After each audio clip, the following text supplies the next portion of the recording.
Good morning students. आज का हमारा टॉपिक है एप्लीकेशन रेटिंग और आज हम सबसे पहले बात करेंगे लीव एप्लीकेशन के बारे में, मतलब छुट्टी के लिए प्रार्थना पत्र इंग्लिश में कैसे लिखा जाता है। तो शुरू करते हैं। सबसे पहले हम ध्यान देंगे कि जो एप्लीकेशन है वो आपकी कॉपी के लेफ़्ट साइड से शुरू करेंगे और सबसे ऊपर हम लिखेंगे सबसे पहले टू का मतलब होता है को, कि हम ये एप्लीकेशन किसको लिख रहे हैं। तो एप्लीकेशन हम छुट्टी की एप्लीकेशन अपनी प्रिंसिपल को लिख रहे हैं तो हम लिखेंगे टू।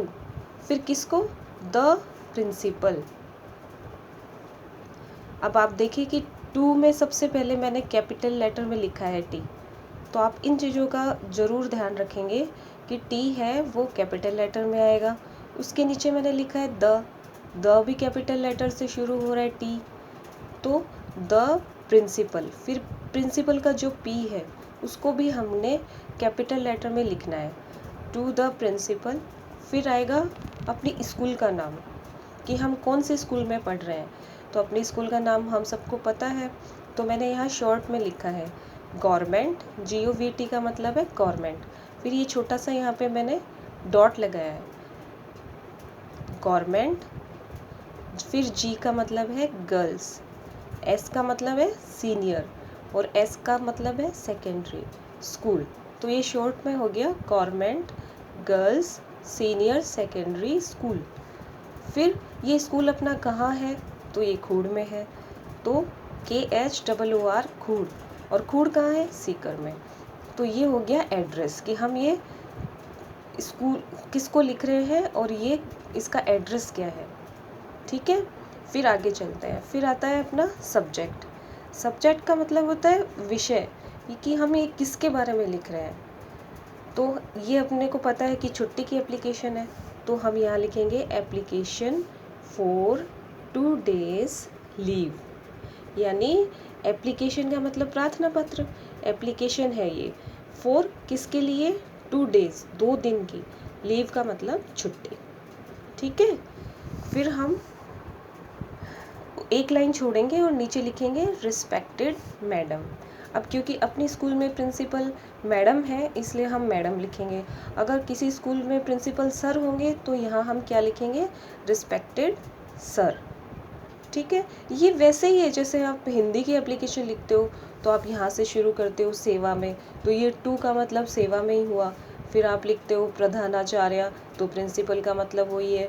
फिर अपनी स्कूल का नाम आता है, फिर जगह का नाम आता है, फिर आप विषय लिखते हो, फिर आप लिखते हो महोदया, तो ये रिस्पेक्टेड मैडम वही है। फिर आप लिखते हो सविनय विनम्र निवेदन है कि, तो अपन इंग्लिश में लिखेंगे मोस्ट रिस्पेक्टफुली। ठीक है, most respectfully I beg to say that I am ill, so I cannot come to school। कि most respectfully I beg to say that I am ill, कि मैं आपसे निवेदन कर रहा हूँ। रिस्पेक्टफुली यानी एकदम विनम्रता पूर्वक आपसे निवेदन कर रही हूँ कि मैं क्या हूँ? इल हूँ। इल का मतलब बीमार, मैं बीमार हूँ। सो का मतलब इसलिए, आई मैं, कैन नॉट नहीं आ सकती, स्कूल मैं स्कूल नहीं आ सकती। Kindly grant me leave for 2 days, तो आप मुझे 2 days 2 दिन की लीव यानी छुट्टी की देने की कृपा करें। काइंडली का मतलब आप कृपा करें, ग्रांट यानी देने की, मेरी छुट्टी मंजूर करने की कृपा करें। ठीक है, फिर नीचे जैसे आप लिखते हो सह धन्यवाद, तो ये है थैंकिंग यू। थैंक्स का मतलब धन्यवाद होता है ना, तो thanking you yours obediently.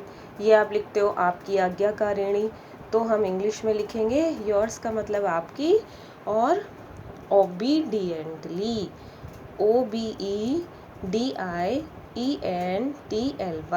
Obediently.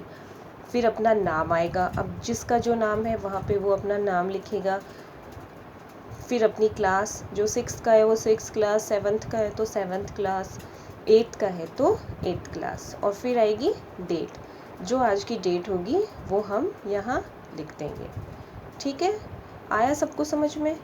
तो इसको सबको अपनी नोटबुक में लिखना है साफ साफ, और उसको प्रैक्टिस करनी है। जैसे एक बार आपने फेयर नोटबुक में लिखा, फिर उसको रफ नोटबुक में कम से कम 5 बार इसको लिखना है, ताकि ये आपको अच्छे से लर्न हो जाए पूरी, क्योंकि ये बहुत काम आएगी। ये एप्लीकेशन है, ये सारी जो स्पेलिंग्स है प्रिंसिपल की, अपने स्कूल का नाम, फिर एप्लीकेशन, रिस्पेक्टेड मैडम, ये हर एप्लीकेशन में काम आता है। थैंकिंग यू, ओबीडियंटली, क्योंकि बीच का कुछ बदल सकता है। अगर और कुछ एप्लीकेशन अपने एग्ज़ाम में आती है तो वो हम आगे सीखेंगे, लेकिन ये चीज़ें हर एप्लीकेशन में सेम रहती हैं। तो आप सब लोगों को इनको अच्छे से याद करनी है, अच्छे से इनकी प्रैक्टिस करनी है, ताकि ये पूरी अच्छे से याद हो जाए।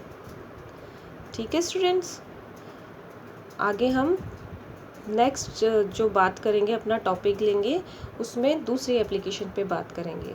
तो मंडे तक आप लोग इसको अच्छे से प्रैक्टिस करके लिखना सीखिए।